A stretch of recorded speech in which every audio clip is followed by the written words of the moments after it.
Un minutico más y ya empezamos.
¿Todos se escuchan bien?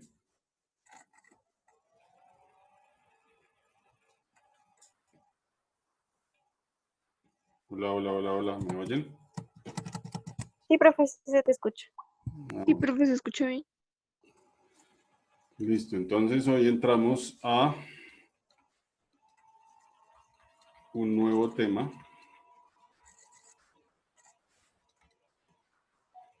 Muy emocionante para ustedes.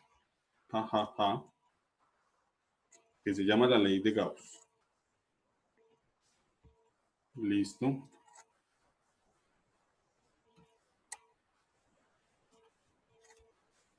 Y dentro de eso, de la ley de Gauss, vamos a hablar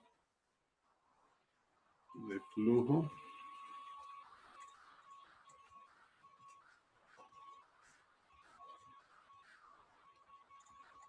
eléctrico. Y esto, pues ustedes lo comprenden un poco más que la gente de otras carreras, porque ustedes directamente trabajan con flujos en la ingeniería civil, ¿verdad? Con flujos, pero con flujo de agua o de fluidos varios. ¿Cierto que sí? ¿O no?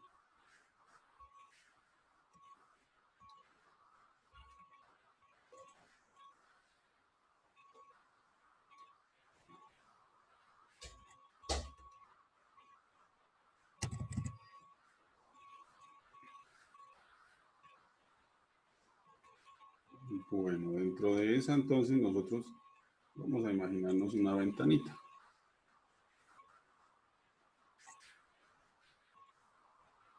Y vamos a rotar esa ventanita un poco. O más bien, nosotros rotamos nuestra visión de la ventanita.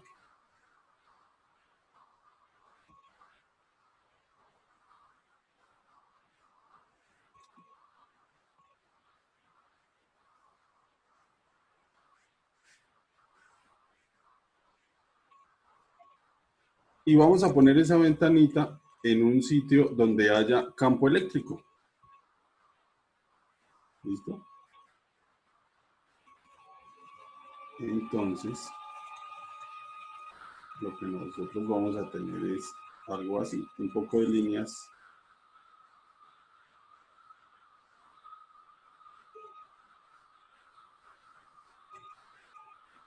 que lo atraviesan.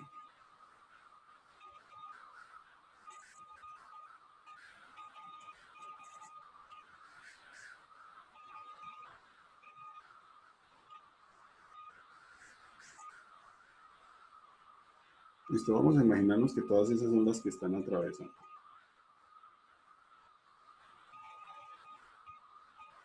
Voy a poner una, de hecho la voy a poner acá, en color negro, y a esa la voy a llamar vector área, y ya les voy a explicar qué es. A las rojas las voy a llamar vector campo eléctrico. ¿Listo? Entonces, todo lo azulito es un área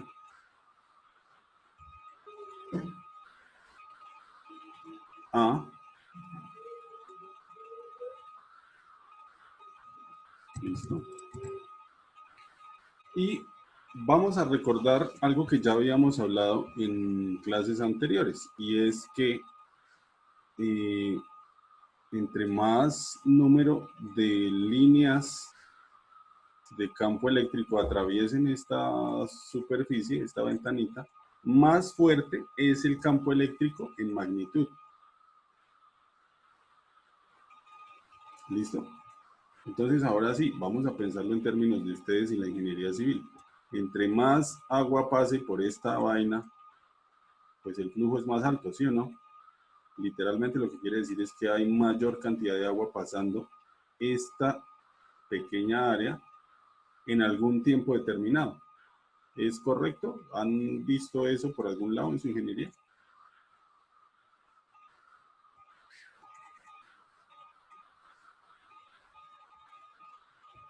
¿Nadie? No, señor. Bueno, eso lo van a ver en fluidos. Otra forma en la que lo podemos imaginar es que esta fuera una ventanita real del mundo real y la cantidad de líneas rojas que están atravesándolo fueran los rayos del sol. Entonces, entre más líneas, entre más rayos del sol entren, pues mayor es la intensidad de la luz solar dentro de la habitación que está acá, supongamos. ¿Listo?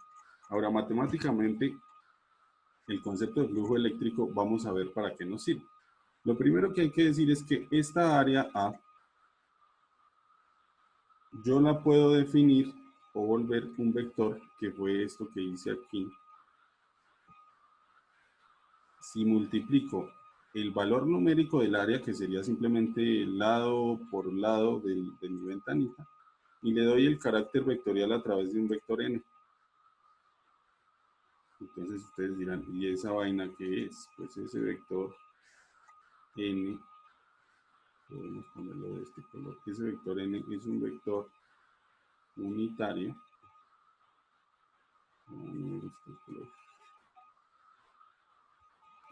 Voy a decir que es unitario. Y resulta que ese vectorcito es perpendicular. Creo que ustedes en matemáticas lo vieron y se escribe así, perpendicular a la superficie. O sea, a la ventanita. Entonces, n es perpendicular a la superficie.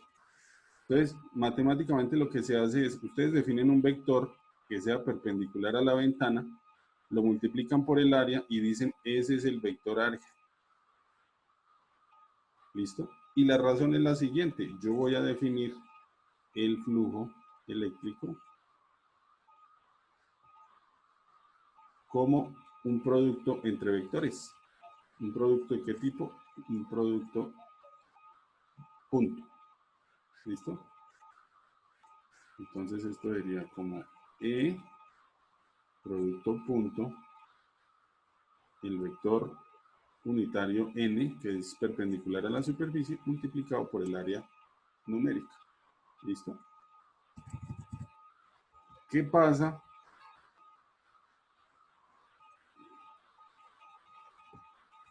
¿Qué pasa si E y A son paralelos? Paralelo se escribe así. O lo podemos escribir directamente en letras. Son paralelos. Entonces recordemos que la definición acá sería E en magnitud, ¿cierto? N gorro en magnitud, que vale 1, por A, por el coseno del ángulo que hay entre los dos vectores. ¿Listo? Si son paralelos, el ángulo entre los dos vectores vale 0. Si el ángulo es 0, coseno de 0 vale 1. Es decir, obtiene su valor máximo. Coseno de 0 es igual a 1. Entonces, cuando son paralelos, como se ve exactamente acá, fíjense que apuntan exactamente en la misma dirección la línea roja y la línea negra. Entonces el flujo eléctrico es igual simplemente a la magnitud de E por la magnitud de A. Y listo. Ahora, si no son paralelos,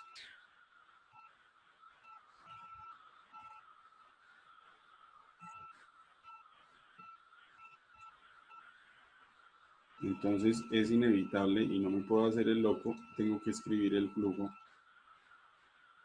eléctrico como E por A por el coseno del ángulo que haya entre ellos. No hay absolutamente nada que hacer. Entonces,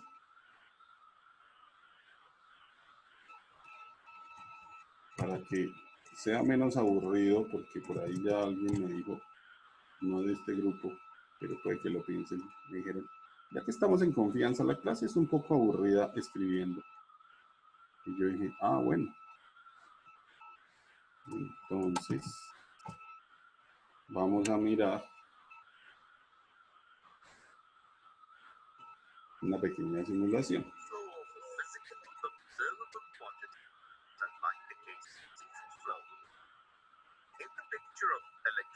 Entonces miren, aquí está mi ventanita y aquí están las líneas de campo eléctrico atravesando la ventanita. ¿Cierto?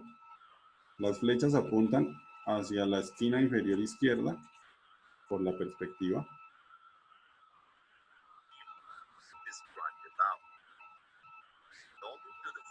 Entonces miremos a ver si en algún momento nos pintan. Fíjense cómo volteamos o rotamos un poco la ventanita. ¿Listo? ¿Y la ven acá?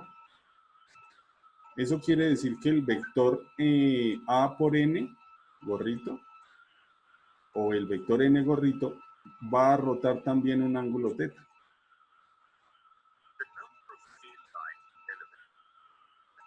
Entonces, miremos a ver.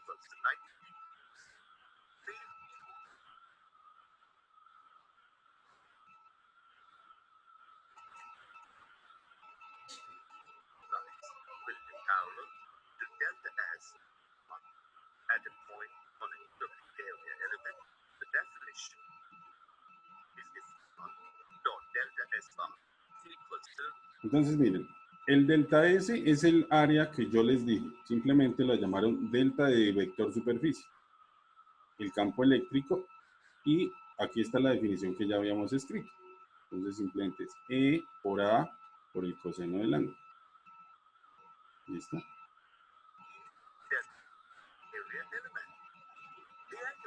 Vamos a ver si acá nos muestran el vectorcito área y la ubicación con respecto.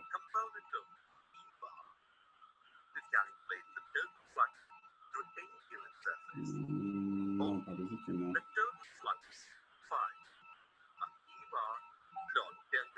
Entonces simplemente miremos que inevitablemente acá vamos a rotar la ventana. Y si rotamos la ventana, nosotros evitamos que entren el mismo número de líneas de campo que habían antes. Entonces, fíjense, al haber rotado la ventanita, 3 líneas de arriba y 3 líneas de abajo se pusieron de color amarillo porque ya no atraviesan esa ventana. Las que la están atravesando son verdes, las que se quedaron afuera son amarillas. Recuerden que el número de líneas que atraviesan es una aproximación a la magnitud del campo eléctrico. Entonces, si quedaron solo 3 por dentro y 6 por fuera, la magnitud del campo eléctrico también disminuyó. ¿Listo? Entonces vamos a mirar eso en nuestro escrito.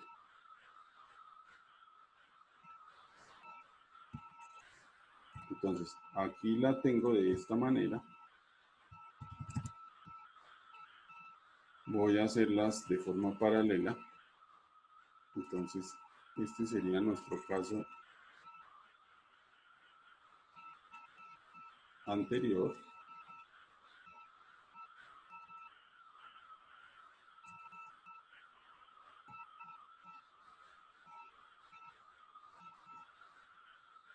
yo tengo una ventanita.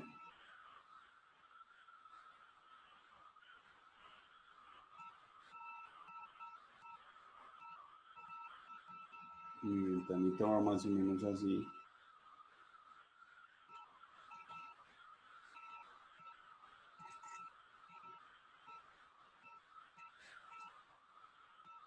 Y vamos a decir que ahí están entrando estas, ¿listo? Otra forma de verlo sería completamente de lado. Entonces yo vería mi ventana, digamos, así nomás. Es como si yo estuviera en el muro, justamente donde están entrando los rayos del sol, por mi ventana. ¿Listo? ¿Qué pasa si esa ventana ahora se inclina, digamos, de esta manera? Si yo inclino la ventana, fíjense, entonces ya no entra la de las dos líneas de arriba, solamente entran las dos de abajo. ¿Listo? Eso también es fácil de pensar, no en términos de si la ventana está inclinada o no, digamos que la ventana es siempre la misma, pero el otro caso sería que si yo tengo mi ventana así, en un caso de pronto a ¿qué horas? En un caso por la mañana, el sol estuviera al puro frente de la ventana y disparara sus rayos así, ¿cierto? Y a otra hora, por ejemplo, ya terminando la tarde, o yo qué sé, el sol ya está cayendo de pronto, o estuviera en otra posición y los rayos entraran así. El problema es que ahora solamente entran, digamos que dos, y el tercero se queda por fuera de la ventana. ¿Listo? Entonces esa es otra forma de pensarla. O rotan la ventana o la fuente, que en este caso sería el solecito, el sol tempranero, el sol tempranero y el sol en otra hora. Entonces, si la fuente está en otra posición, pues igual lo que entra por la ventana es diferente. Ustedes lo ven todo el tiempo, el sol se está moviendo, la sombra también se va moviendo y la cantidad de luz que entra en su ventana también se va moviendo. Ahora imaginemos efectivamente que son líneas de campo eléctrico. Eso es todo lo que nosotros necesitamos, líneas de campo eléctrico. Pues vamos a poner en color negro. Para esta ventana azul, vamos a poner nuestro vector n de esta manera. Y en color gris voy a poner nuestro vector n, el mismo vector, pero para esta ventana.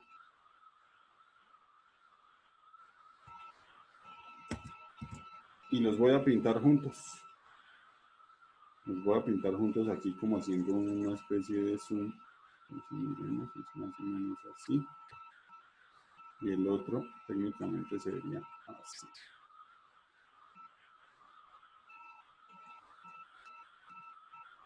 Entonces, hay un ángulo entre esos, ¿sí o no? A eso se refiere el hecho de que el producto se deba escribir de esta manera, E por A por el coseno del ángulo, donde entonces, si el ángulo vale 0, el coseno vale su valor máximo, y a medida que va creciendo el ángulo θ hasta 180, o sea, hasta pi radianes, el coseno va decreciendo. Luego vuelve a crecer y cuando llega entonces a pi radianes o a 180 grados, ya vale menos 1, ¿cierto? Y luego cuando paso los 180 grados, comienza a decrecer. Cuando llego a los 270 se volvió 0 y cuando llego a los 360 grados o a los 2 pi radianes vuelve a ser su valor máximo. Recordemos la función coseno, empieza en 1, baja, sube, baja, sube. Entonces está entre 1 y menos 1 definida. ¿Listo? Bueno, demasiada cháchara matemática. Esto simplemente dice cuánto campo eléctrico está entrando en una superficie. Pero acá es donde viene la parte interesante. Entonces resulta que de cierta manera yo puedo, ¿cómo se dice ahí? Yo puedo, ya entrando en términos de la ley de Gauss, yo puedo relacionar el flujo eléctrico a través de una superficie con la causa de ese flujo eléctrico. Entonces, ¿qué es lo que produce el campo eléctrico? El hecho de que existan cargas eléctricas, ¿sí o no? Si no hay carga eléctrica, no aparecen campos eléctricos. Entonces, la ley de Coulomb nos definía, o a través de la ley de Coulomb podíamos definir el campo eléctrico a partir de las cargas. Entonces, digamos, ley de Coulomb. El campo eléctrico era igual a K por Q sobre R cuadrado por R gordo. ¿Cierto? A partir de la carga yo conozco el campo eléctrico. Ahora, la ley de Gauss me va a decir a partir de el campo eléctrico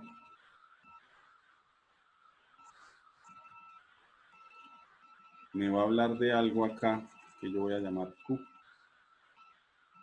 Entonces son simplemente formas complementarias. ¿Ok? Bueno, hay que meterle un poquito más de matemáticas al asunto. Pero ya vamos a mirar exactamente qué. Imaginemos que tenemos una superficie. Esto no es una esfera, es una especie de balón de fútbol americano o una piedra de esas redonditas que encuentran ustedes en los ríos. Y yo voy a tomar un pedacito de esa superficie, solamente un pedacito. Entonces, ese pedacito de superficie yo lo voy a llamar delta área. ¿Listo? Ese delta área yo lo voy a definir con un vector, ya lo habíamos dicho, que es perpendicular a la superficie, entonces voy a decir que sale más o menos así. ¿Listo? Entonces escribamos mejor acá, delta de área.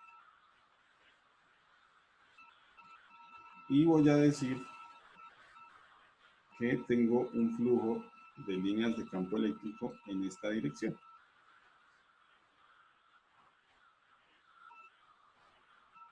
Voy a ponerles el índice sub i, porque voy a decir que este es el iésimo pedazo de superficie de esa piedrita o de ese globito, o como ustedes lo quieran llamar. Y entre estos dos vectores hay un ángulo T. ¿Listo?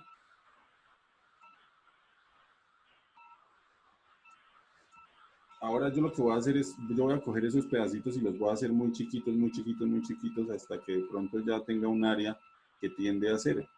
Entonces yo voy a decir que el flujo eléctrico en el límite, cuando el delta área es demasiado pequeño y tiende a cero, va a ser la sumatoria de todos los parchecitos. Entonces, del flujo eléctrico, punto de área sub i, el parchecito. Cuando yo hago este límite, yo simplemente me voy, como ya lo han visto ustedes en muchísimos casos, a la integral. Esperen un segundo, que esto se va a descargar. Ya. Yo me voy a la integral e punto de área. ¿Listo? Y ojo, esta es una integral de superficie. Entonces yo voy a sumar otro pedazo por acá, luego otro pedazo por acá, luego otro pedazo por acá, pero los pedacitos son muy chiquitos y tienden a cero. En eso consiste que nosotros pasamos a la parte de la integral, ¿cierto? Ahora sí viene la ley de Gauss en forma.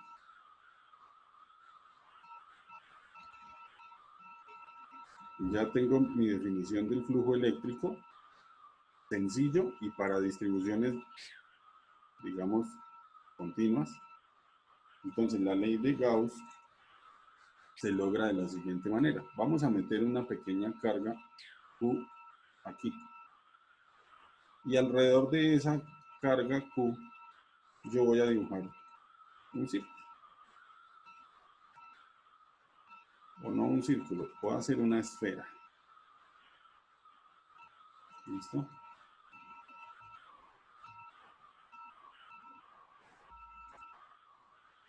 Esa esfera yo la voy a llamar superficie gaussiana.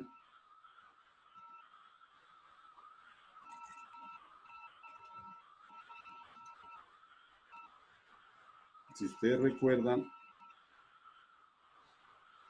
de una carga puntual, el campo eléctrico se ve en forma radial.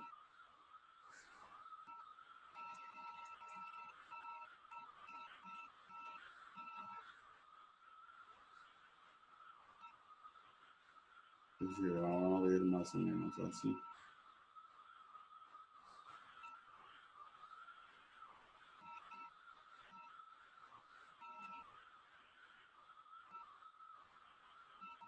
Etcétera, etcétera, etcétera. ¿Listo?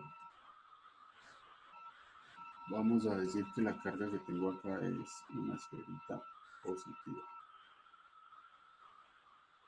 Bueno, y lo otro que voy a decir es que esa esfera gaussiana, esa superficie gaussiana que yo le puse ahí, tiene un radio R. ¿Listo? Y además yo pongo acá un parchecito de área, recuérdenlo.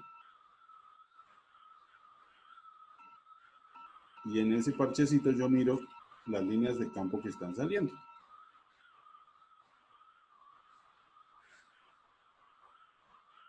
Entonces acá viene otra vaina bien interesante.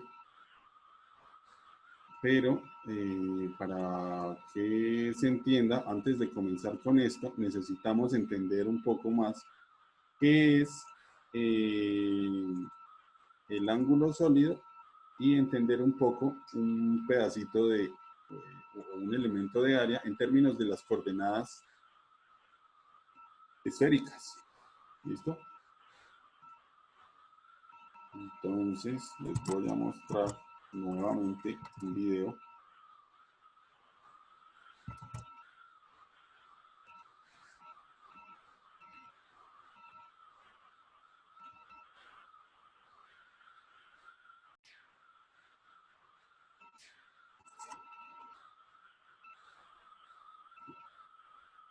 Friends, in this session we are going to study what is plane angle and what is solid angle. Let's see what is plane angle. Consider a part of circle that subtends an arc a partir de una circunferencia, ¿no? Yo tengo de pronto un punto de radio R, me muevo en el sentido contrario a las manecillas del reloj, un cierto arco del círculo y mi radio R que está allá. Este angulito que se subtiende es el ángulo plano. ds and angle d theta. This d theta is called plane angle and it is measured in radians. The relation between this d theta, ds and radius r is given by the expression d theta equals ds upon r. When ds is equals to 1, r is equals to 1 unit, then the angle subtended will be equals to 1 radian. Entonces miren, la definición del radian viene de hacer esta relación y decir el arco este ds vale 1 y el r vale 1, entonces tendría 1 sobre 1. Simplemente esa sería mi definición del radian, un radian. Y listo. Here units of ds and r will not make any difference as they will cancel out each other, and these radian, that is d theta, will be dimensionless. Now let's see what is solid angle. Consider a part of three-dimensional sphere Entonces, such miren, that ahora cojan esta superficie, esto que se ve como una papa, ¿cómo se llaman esas papas? Pringles. Esto, imagínense que es un cortecito pequeñito en la esfera que yo les mostré, o en una manzana, o en cualquier cosa que sea esférica. ¿Listo? Si cogen cada punta y la proyectan al centro del círculo, les queda como una especie de cuña, como esas con las que uno clava las carpas para el Festival de Cometas en Villa Ley. Esa cuñita, ese pedacito de queso, eso se llama ángulo sólido. it subtends an area dA with the radius r and a solid angle d omega. Actually it is omega and a, but as we are considering it as very small, that is differential area and differential solid angle, that's why we put d in front of it. dA and r can be is equals to dA upon r square. Entonces ahora definen S de teta como de área sobre R al cuadrado. Y se acuerdan, hace un momento el ángulo y la definición del radian era simplemente de teta igual a ds, que sería el arco, sobre el radio. Entonces, una línea, porque el arco es una línea que está curvada simplemente sobre el radio. Y ahora para el ángulo sólido, el área o la superficie sobre el radio al cuadrado. Steradian is the Las unit of unidades solid son angle. esterradianes. When dA is equals to 1 unit, r is equals to 1 unit, then the solid angle. Listo. Ahora vamos a ver otro video de eso. A mí me gustó. Este sí lo vamos a ver muy rápido.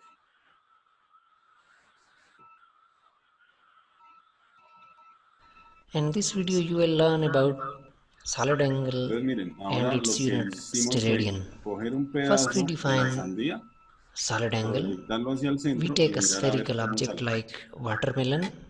Now we take a circular surface like this. The angle subtended by this surface at the center of the spherical object is called solid angle.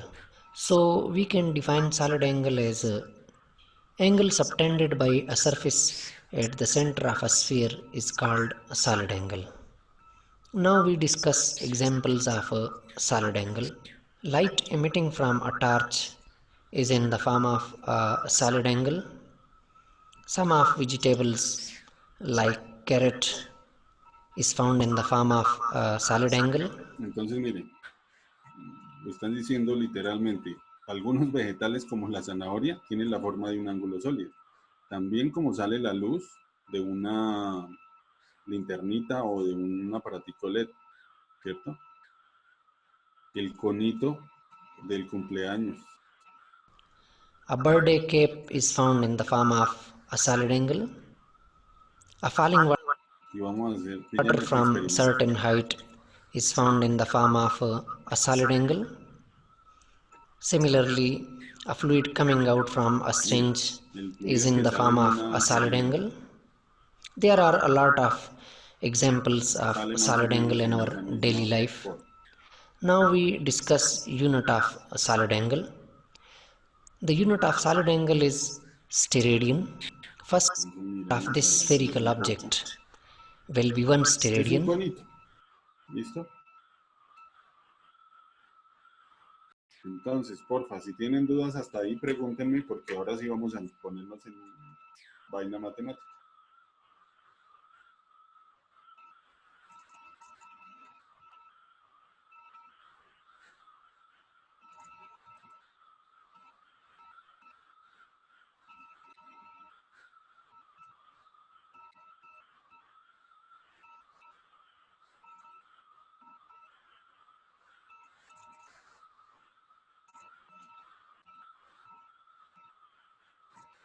Ninguna duda. Listo.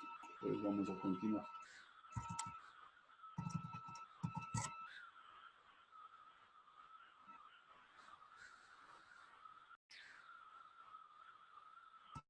Entonces, para continuar, yo tengo que tratar de hacer un dibujito ahí más o menos. Vamos a ver si lo logro.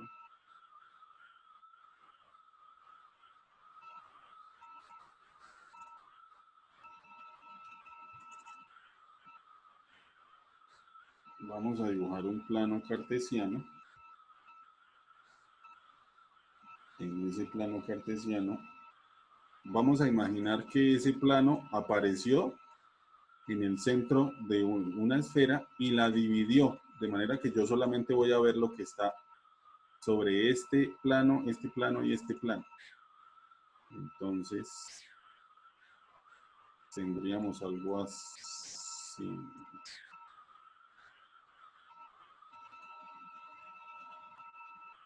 Acá baja algo así.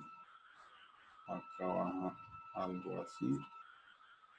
Y acá en este pedazo se une más o menos así. ¿Listo?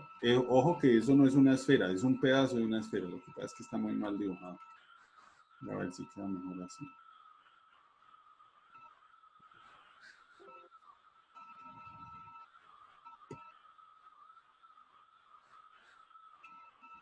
Listo.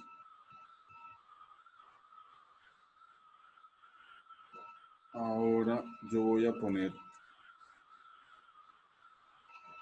voy a mirar algo así.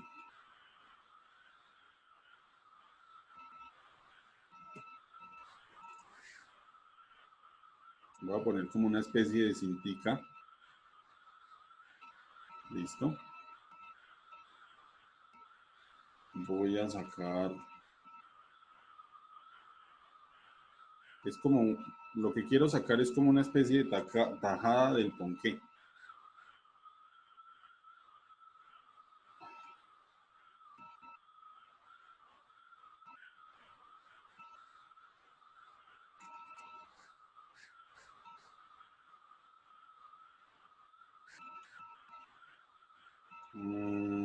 Pero quedó inmundo. Ay, Jesús, qué cosa tan difícil. Ahora la hacemos más acá para que se vea mejor.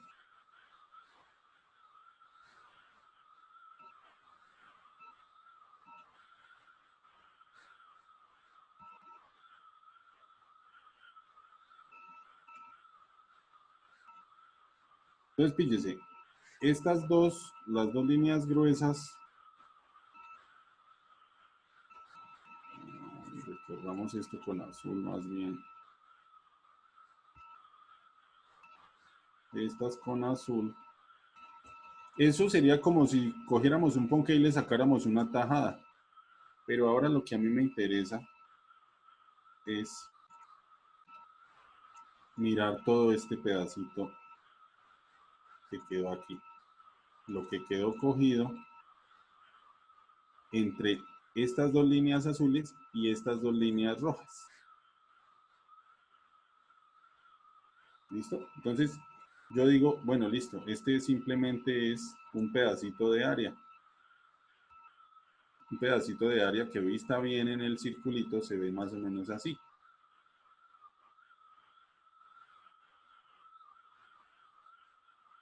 ¿Listo? Y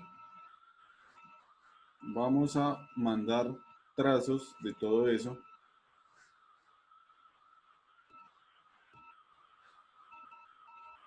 hacia el centro de mi plano cartesiano. Entonces yo tengo estas, y vamos a poner en gris las que salen de este lado hacia allá, Y bueno, pues lo mismo este.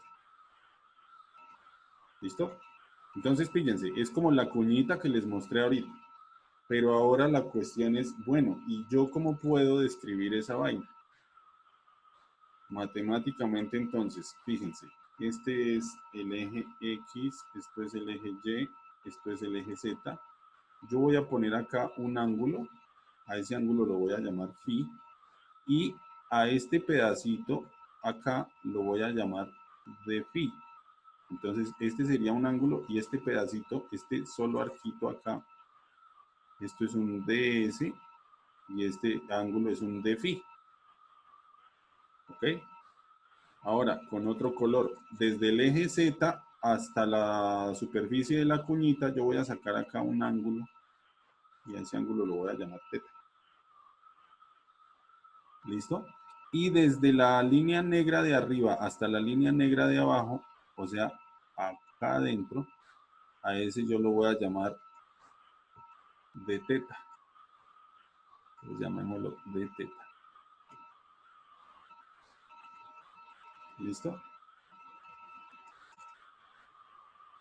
La superficie básicamente es este lado multiplicado por este lado. Yo quiero escribir esos dos lados en términos de teta, de phi, teta y de teta.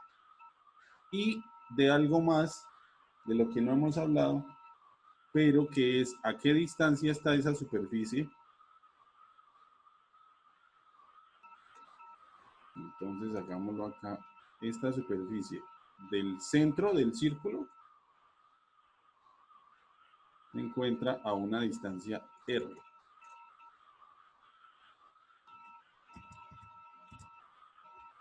¿Listo?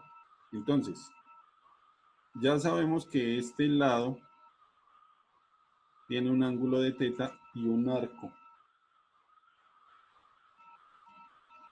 ¿Listo? Y de aquí para abajo también hay un pequeño arco.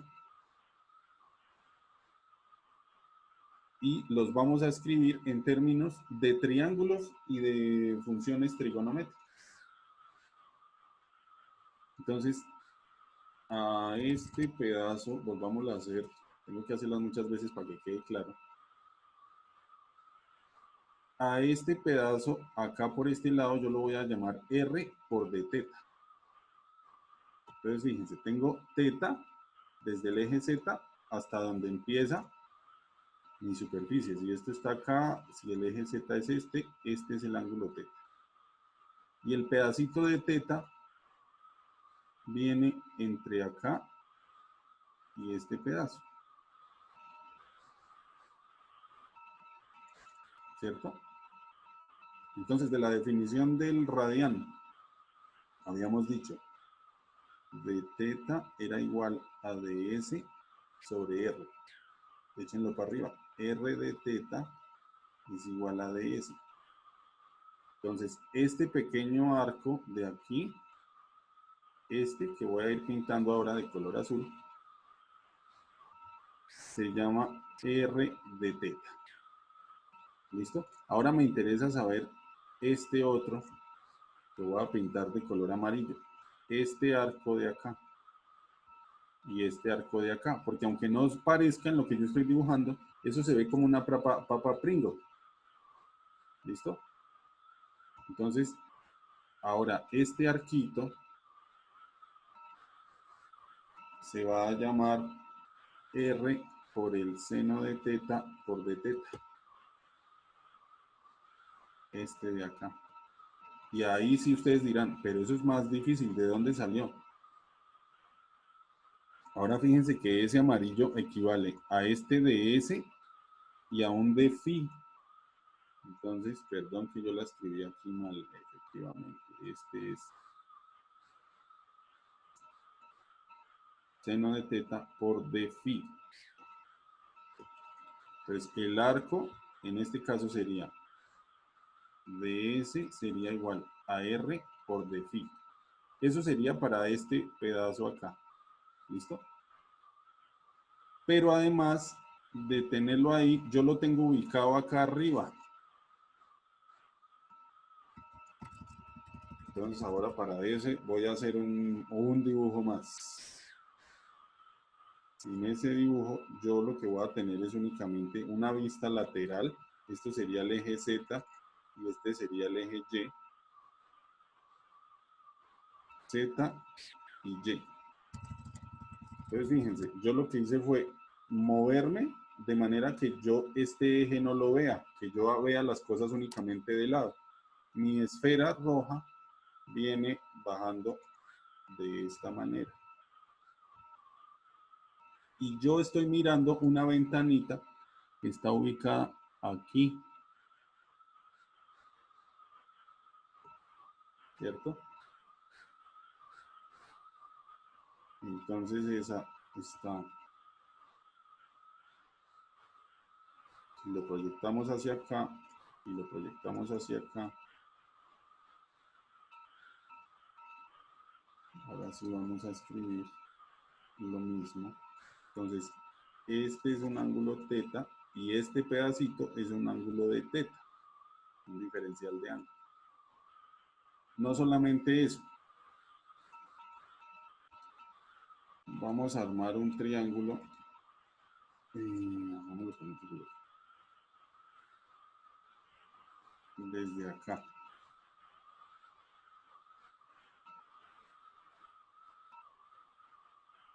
Entonces,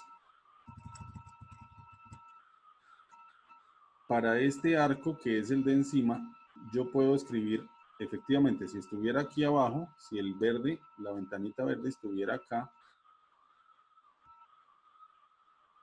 pues yo podría decir, entonces es R por de phi, por el ángulo phi. Pero como la ventanita está aquí arriba, como yo la subí de aquí para acá, entonces yo lo que puedo hacer es ubicar este y este. Entonces, específicamente este pedacito, este punto acá, está ubicado a esta distancia del eje Z. Esta distancia yo la llamo seno de teta y esta distancia la llamo coseno de teta, porque este es el ángulo teta, ¿sí o no? Entonces, hagamos una versión parecida. Perdón, le hacemos idéntico el color. Le hacemos una versión parecida.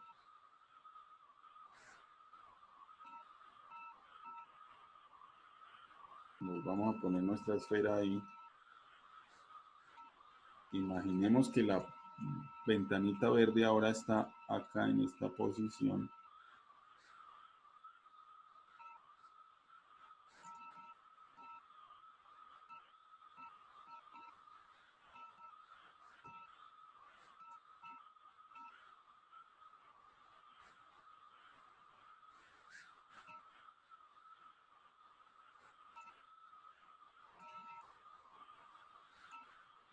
Fíjense en una cosa, en este caso, este pedazo es más chiquito que este, ¿no? Este es otro coseno de teta y este otro pedazo acá es otro seno de teta. Entonces yo no necesitaría usar sino el seno de teta. Si yo voy variando el ángulo teta, fíjense que acá a este llamémoslo teta 1, este es más grande, llamémoslo teta 2. Si yo varío teta, también varía el seno de teta, o sea, esta distancia. Y si varía esa distancia, quiere decir que esta ventanita verde se va desplazando sobre mi pedazo de esfera. Por esa razón, entonces, este lado, este arco yo lo llamo R por de phi, que sería el arco, y la ubicación para arriba o para abajo en el caminito azul, en el caminito de las líneas azules, yo lo trazo a través del seno de teta. Yo digo, ah, está por acá, o si no está más abajo, etcétera, etcétera. Entonces, yo sé que esto está muy enredado, pero quedémonos con esta definición y con esta definición.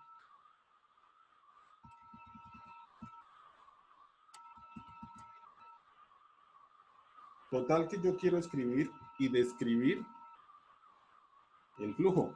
Entonces voy a tomar un diferencial de flujo porque en esa ventanita que es un diferencial no sale sino un pedacito del flujo eléctrico total de la superficie. Entonces yo tendría el campo eléctrico total punto el de área, esa ventanita. En el caso en el que estamos hablando, resulta que los dos vectores son paralelos, entonces lo podemos escribir como E por dA, así nomás. ¿Listo? Y el campo eléctrico se puede escribir como 1 sobre 4 pi epsilon 0 multiplicado por la carga dividido en el radio al cuadrado, y el dA ya dijimos entonces que lo podemos escribir como R al cuadrado por el seno de teta por d teta por d phi. Ustedes dirán, pero R cuadrado ¿de dónde? Seno de teta ¿de dónde? De teta ¿de dónde? Y de phi ¿de dónde? Fíjense, eso sale de juntar esta con esta. Entonces acá tengo R de phi y acá tengo R de phi también y el seno de teta.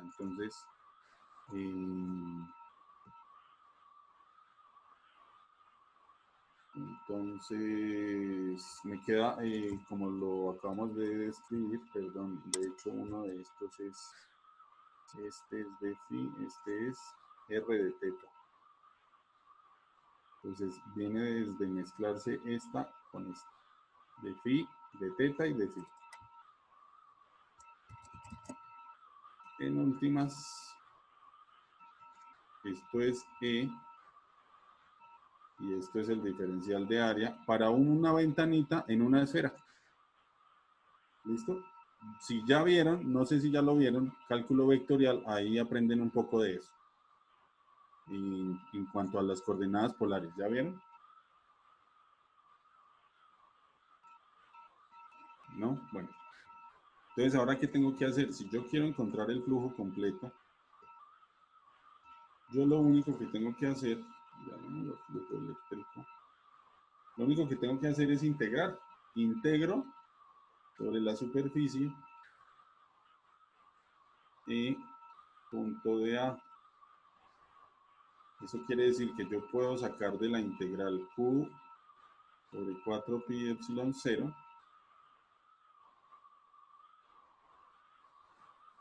¿cierto?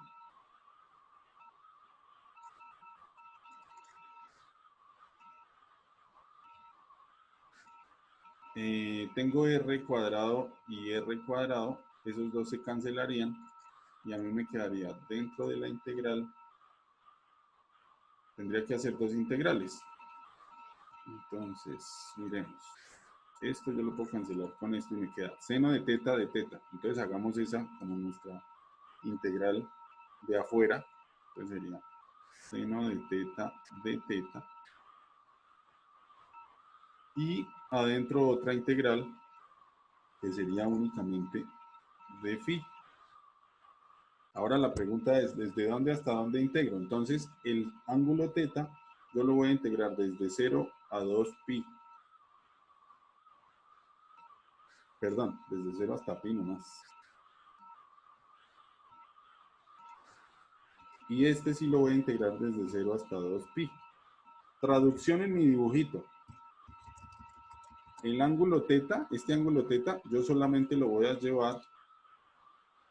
Vamos a suponer nuevamente que tenemos acá nuestro plano cartesiano, pero ahora voy a coger más. Pues voy a poner toda mi, no toda, la mitad de la esfera. Y el ángulo teta, en este caso, irá desde aquí hasta acá. O sea que puede que yo tenga un ángulo teta, un radio acá, digamos, para mi ventanita, y que el ángulo vaya todo esto. ¿Listo? Y en el otro dibujo, acá, este phi, este sí lo vamos a poner a dar toda la vuelta por detrás allá de nuestro plano. Entonces ese sí da una vuelta entera, o sea, de 0 a 2 pi. ¿Qué sucede cuando nosotros solucionamos esa integral? Entonces, ¿Yo qué obtengo de la integral del seno entre 0 y pi? ¿Esta integral cuánto vale? Esa sí se la saben de memoria. Porfa, alguien que me la diga.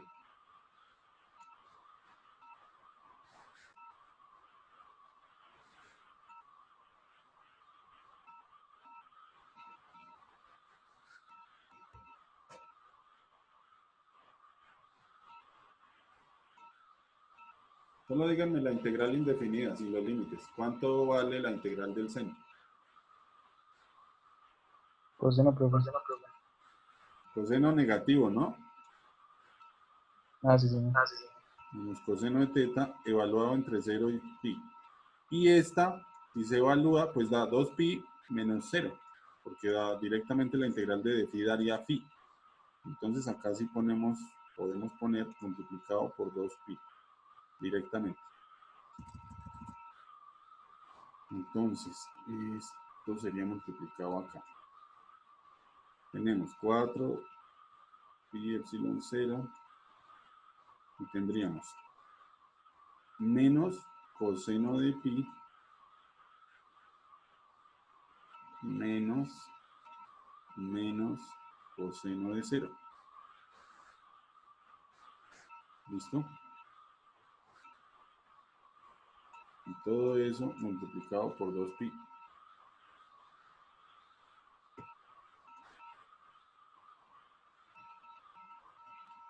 ¿Cuánto vale esto? Pues, ¿cuánto vale el coseno de 180? Habíamos dicho menos 1. El coseno de 0 vale 1. Entonces tenemos esto. Entonces tenemos más 1, más 1. ¿Esto vale cuánto? 2.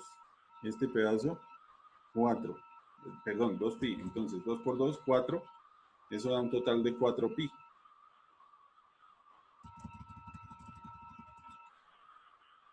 Eso hagámoslo solo para este pedazo y para este pedazo. ¿Listo?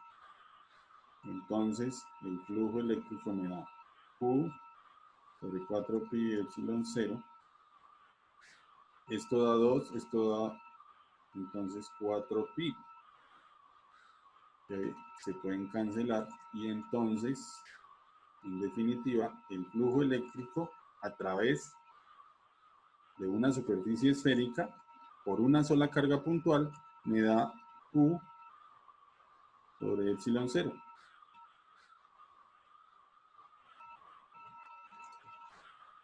Este resultado es súper importante porque esto es lo que se llama ley de Gauss. Y lo que dice es lo siguiente: si ustedes tienen un flujo eléctrico que es distinto de 0, ese flujo quiere decir, o quiere ser igual, o debe ser igual, al valor total de la carga dentro de la superficie gaussiana dividida por epsilon 0. Pero directamente esto está diciendo, mire, si usted tiene flujo eléctrico es porque hay cargas eléctricas adentro que lo están produciendo. Si el flujo eléctrico a la izquierda a ustedes les da 0, quiere decir que acá no hay carga. Entonces esto vale 0. Entonces directamente está relacionando el campo eléctrico con las cargas, pero de forma inversa a como lo hacía la ley de Coulomb.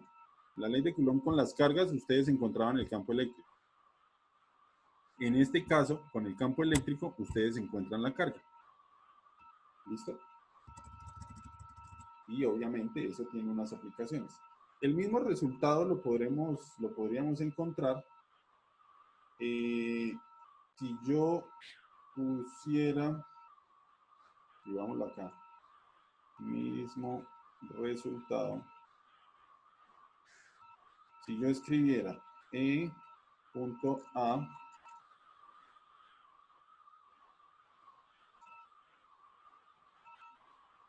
y usara para el A el área de una esfera, que es 4pi por r al cuadrado, ¿cierto? De donde entonces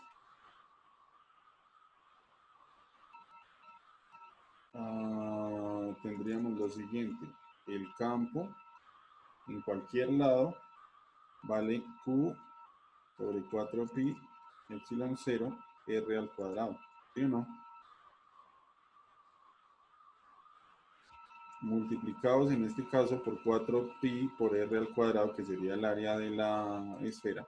Y entonces nótense que todo esto se cancela y obtengo el mismo resultado que tuve acá. Lo que pasa es que este es un caso particular. Dijimos que la superficie gaussiana es una esfera y la pintamos aquí, con color verdecito. Y acá la cortamos en un pedacito, una tajadita que cabe dentro del plano del espacio, no el plano cartesiano porque esos son dimensiones, sino un espacio de 3 dimensiones.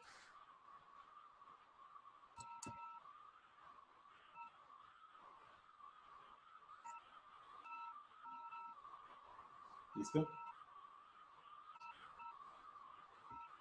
Esto en este caso sería el flujo eléctrico que ya hemos mencionado.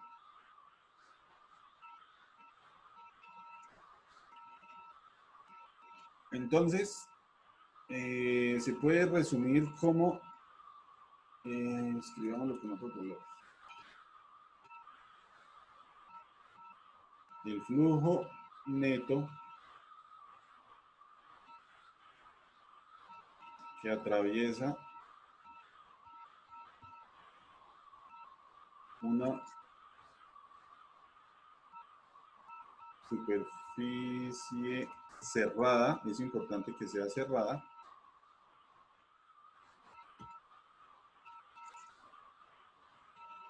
es proporcional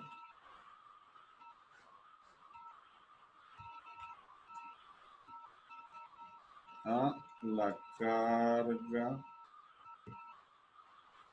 total encerrada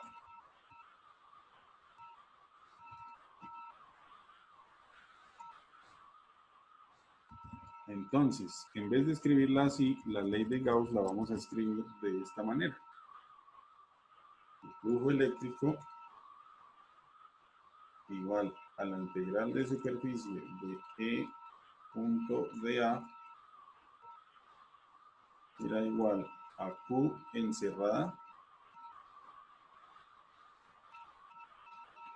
sobre epsilon 0.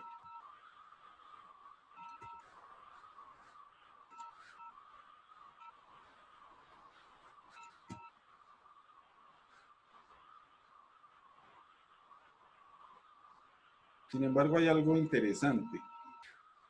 Ya les dije que lo que hicimos fue un caso particular, simplemente nos imaginamos una esfera. ¿Y qué pasa si yo no me imagino una esfera, sino me imagino otro tipo de superficie cerrada? Yo, por ejemplo, encierro la carga dentro de un aguacate.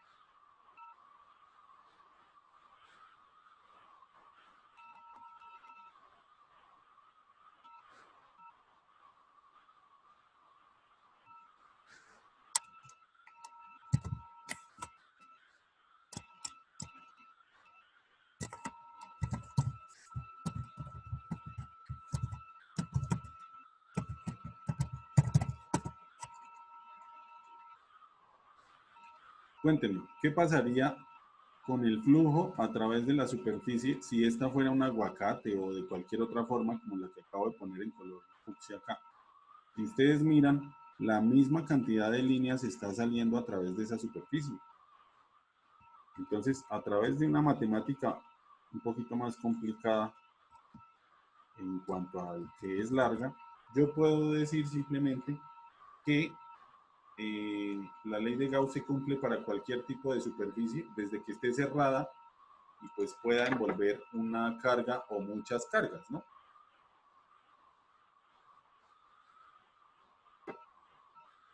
Un ejemplo interesante sería el siguiente. ¿Qué pasa si yo hago una superficie cerrada que tiene esta forma? Y lo pongo de manera que líneas de campo lo atraviesan, entran por un lado y salen por otro lado. Entonces más bien pintémoslas con otro color. Pongámoslas a salir acá.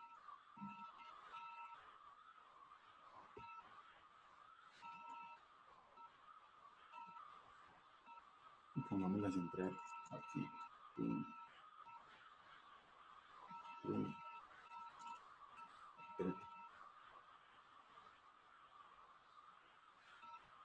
Entonces la primera cuestión sería que si las líneas vienen así, quiere decir que la carga que las genera está como por acá.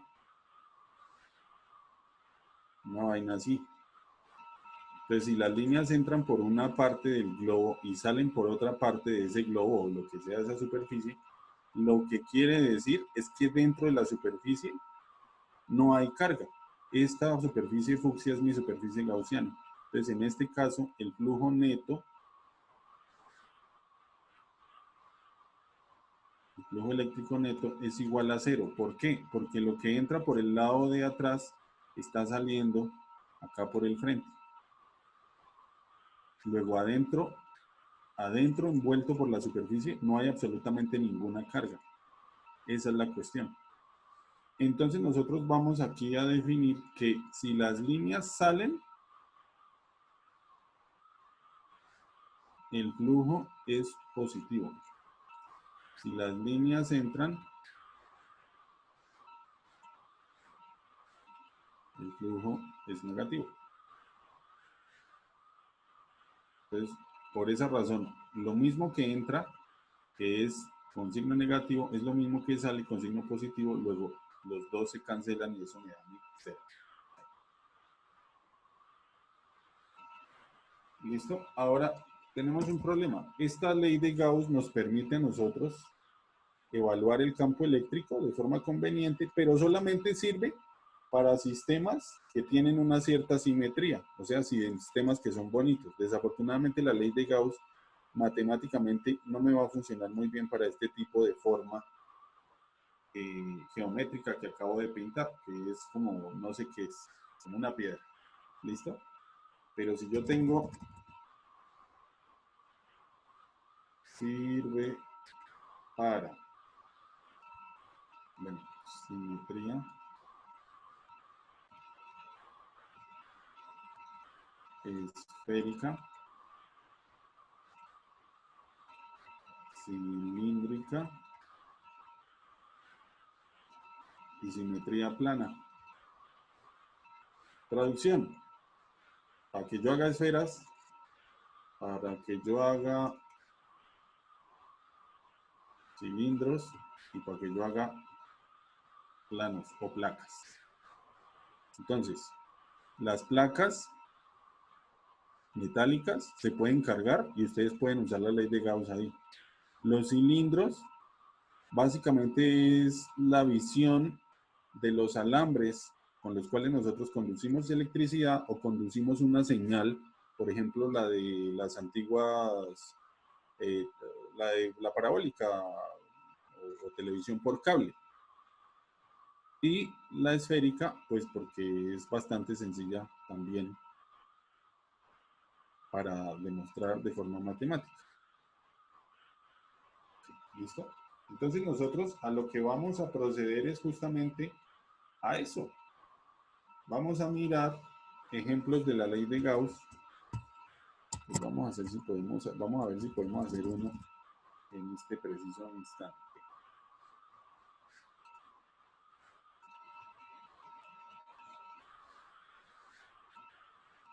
Profe, o sea que solo sería para ese tipo de figuras. O Perdón, también, hijo, ¿se le bajó el volumen? ¿Cómo? que también se cumpliría, o sea, sería para esas figuras que planteó ahí, o también podría ser para ese tipo de figuras. Mi rey, está como malo el internet, o el suyo o el mío. ¿Me puede hacer la pregunta por WhatsApp y yo la escucho ahí? Listo.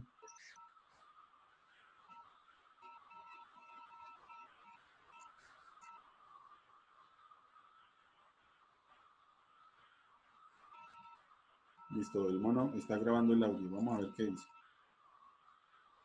¿Todo el mundo me escucha más o menos? Sí, profesor. Entonces es el internet de él.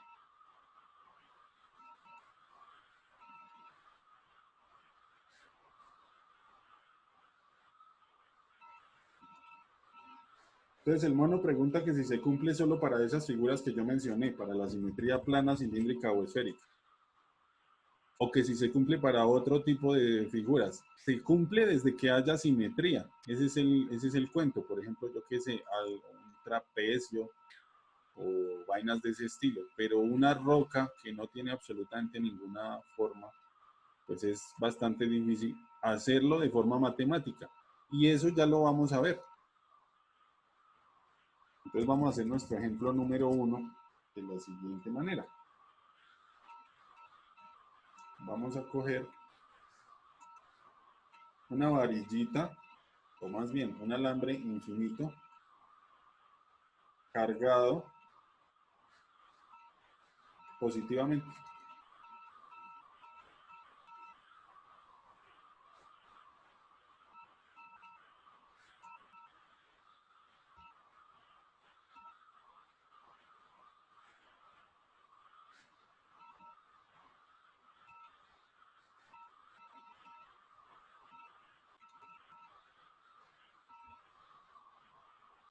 Yo un pedacito de ese alambre infinito lo voy a encerrar en una superficie gaussiana, pero la superficie gaussiana, imagínense que va a ser,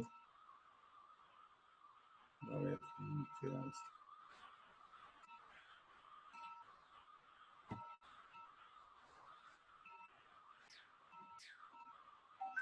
Se cerró. ¿Todos me escuchan? Sí, profe. Regáleme un segundo porque se bloqueó la aplicación.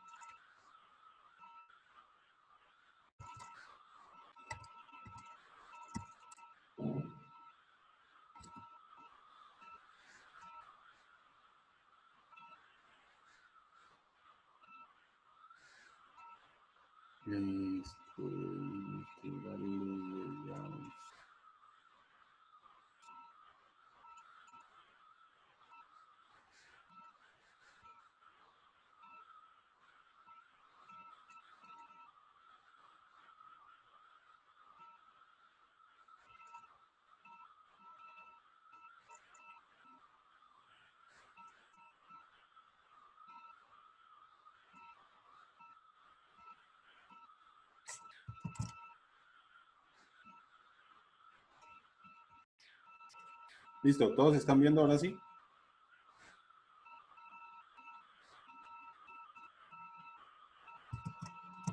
¿Me oyen? Sí, señor. Listo. Entonces ahora sí, yo encerré mi varillita de color rojo entre un pedacito, lo encerré entre una superficie gaussiana, pero esta vez no es una esfera, es un cilindro. ¿Listo? Pues es un cilindro que tiene una longitud L. Y pues obviamente cada una de las dos tapas tiene un área, de manera que yo, por ejemplo, voy a agrandar un poco, voy a hacer un zoom.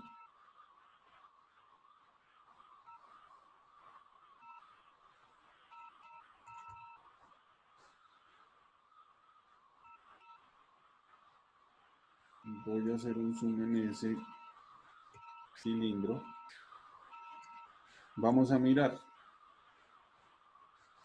Lo primero que yo quiero mirar es un pedacito de área aquí sobre la tapa. Yo voy a coger este pedacito de área. ¿Listo? Y luego de eso, yo voy a mirar un pedacito de área acá.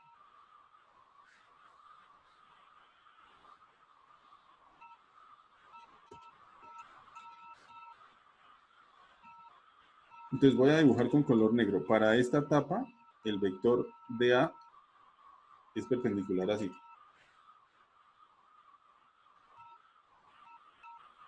Y voy a llamarla el área 1. ¿Listo? Si nosotros giramos esto para allá, si nos ponemos a mirar el alambre de frente, nosotros vamos a ver que el alambre se ve pues así. Como esférico, ¿sí o no? Lo estoy viendo de frente. Si yo lo veo de frente, las líneas de campo Salen así.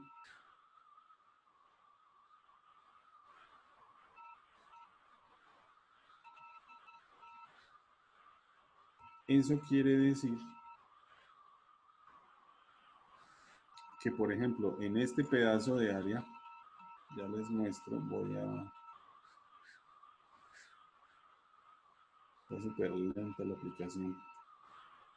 Creo que es por lo que hemos dibujado mucho. El color rojo, entonces trazamos unas líneas.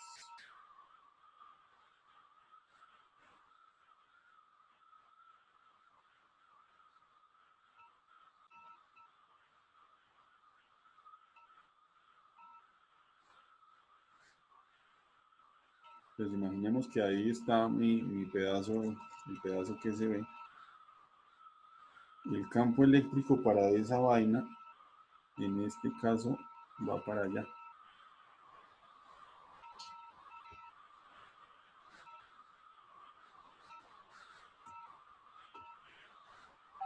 Entonces a este yo lo voy a llamar campo eléctrico 1. ¿Listo? Ahora, aquí, en esta nueva área, yo voy a decir que el vector apunta de esta manera. Entonces a este yo lo llamo de área 2. ¿Listo? Y en este caso, el vector campo eléctrico apunta así. Entonces lo voy a llamar campo eléctrico 2. Entonces miremos, y bueno, si miramos la tapa de abajo, el caso se repite, solo que el vector de área apunta pero para la derecha. Entonces yo tendría en color negro algo así. En color azul algo así. Listo, no le voy a poner nombres a estos, pero pues es exactamente lo mismo. Acá lo interesante es lo siguiente. En este caso hay un ángulo de 90 grados. En este caso los dos vectores son paralelos. Entonces recuerden, aprovechando eso, nosotros podemos decir el flujo neto es igual a la integral de superficie del campo punto de área. Y esto yo lo puedo partir en tres integrales. Una integral para la superficie 1 de E1 punto de A1 más la integral sobre la superficie 2 de E2 punto de área 2 más la de la superficie 3 que sería la tapa de abajo, aunque no le haya puesto nombres, se sobreentiende.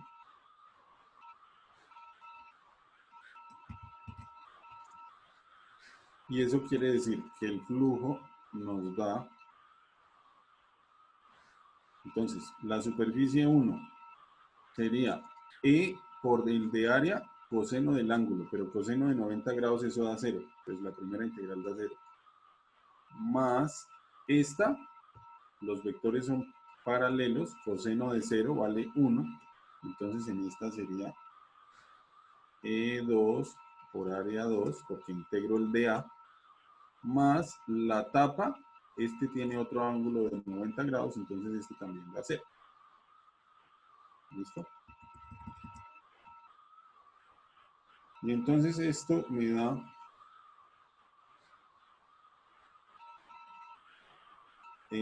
simplemente el valor de la magnitud del campo multiplicado por lo siguiente, 2pi por R por L.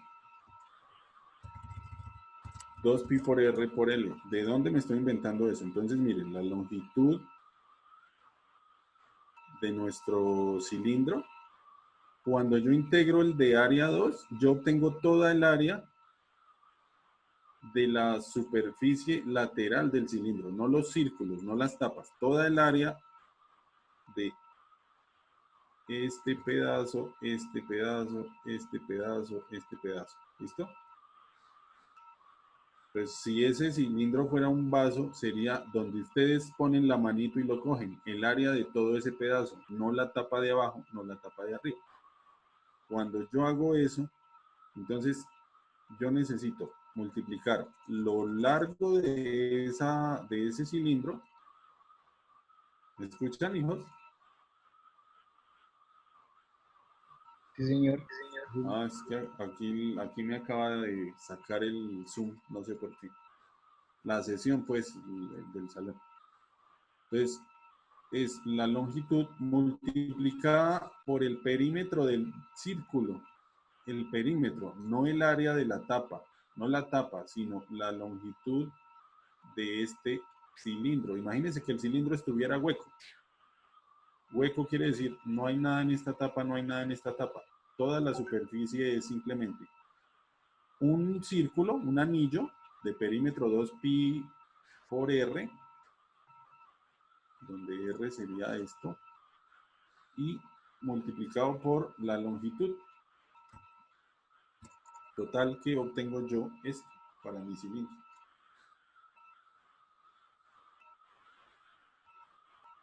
¿Listo? Otra cosa que yo puedo emplear es, ¿cómo se llama eso? Aplicar la ley de Gauss de una vez, ¿no? Pues hasta ahora solo calculé el campo eléctrico. La ley de Gauss diría que E por 2pi por R por L en el lado izquierdo, que es el flujo, debe ser igual a la carga total dividida en epsilon 0, ¿cierto?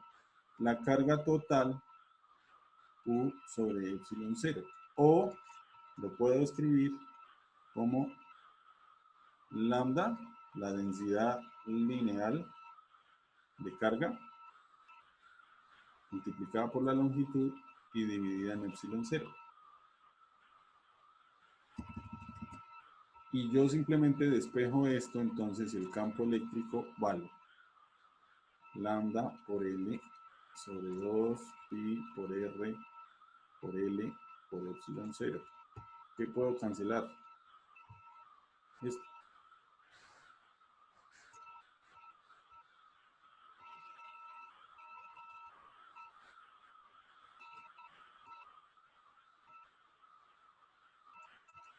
Total, ¿qué es lo que hice? Calculé el campo eléctrico usando la ley de Gauss y sabiendo que efectivamente había carga dentro de ese cilindro gaussiano que yo me inventé, el cilindro de color verde. Fíjense una cosa, las L se cancelaron. Este resultado que me da no depende de la longitud del cilindro gaussiano que yo creé. Entonces, acá dependemos, el campo eléctrico depende únicamente de la densidad de carga que ustedes tengan en su alambre y del radio. Entonces sería algo así. Miremos nuestro alambre de frente y si yo me hago en un radio acá,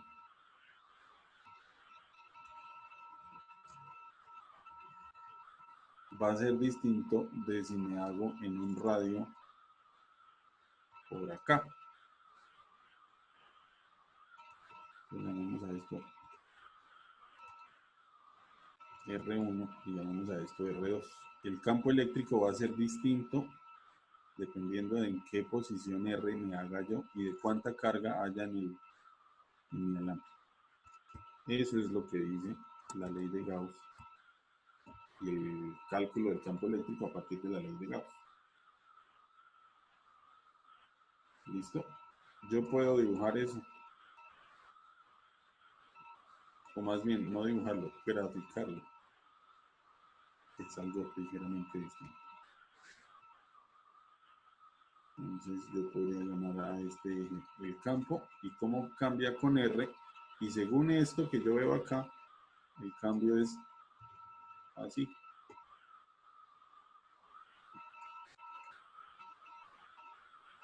¿Listo?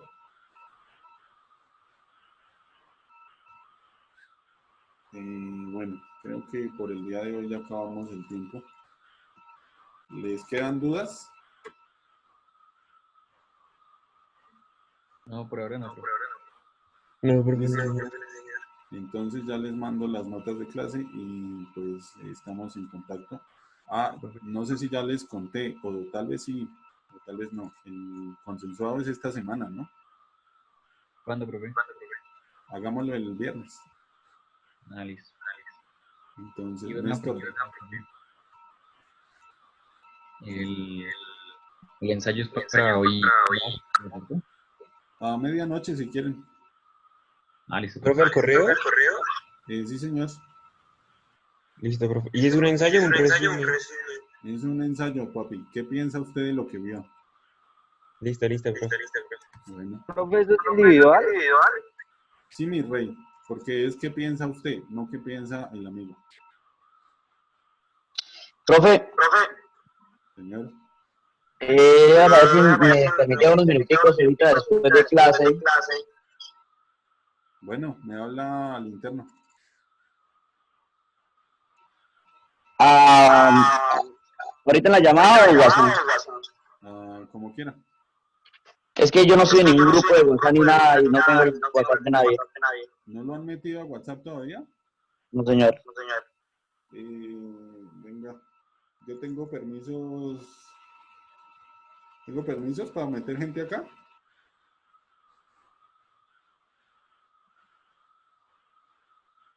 No. Luisa, su merced es la única administradora. ¿Me puede dar permiso de administrador?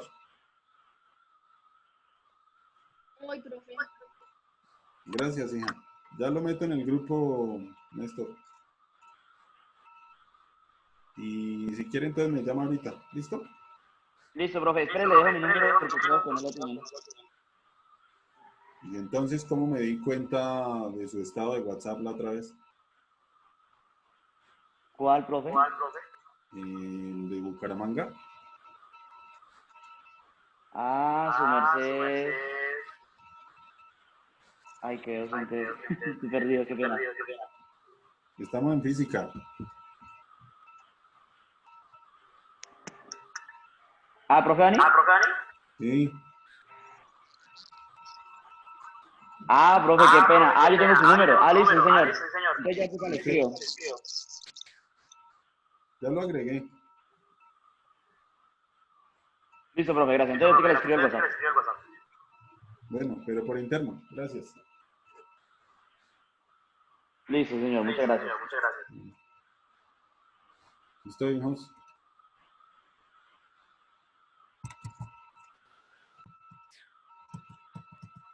Bueno, profe, hasta luego. Bueno, chao. Hasta luego, profe. Entonces, Gracias, profe. estamos en contacto. Que sean felices.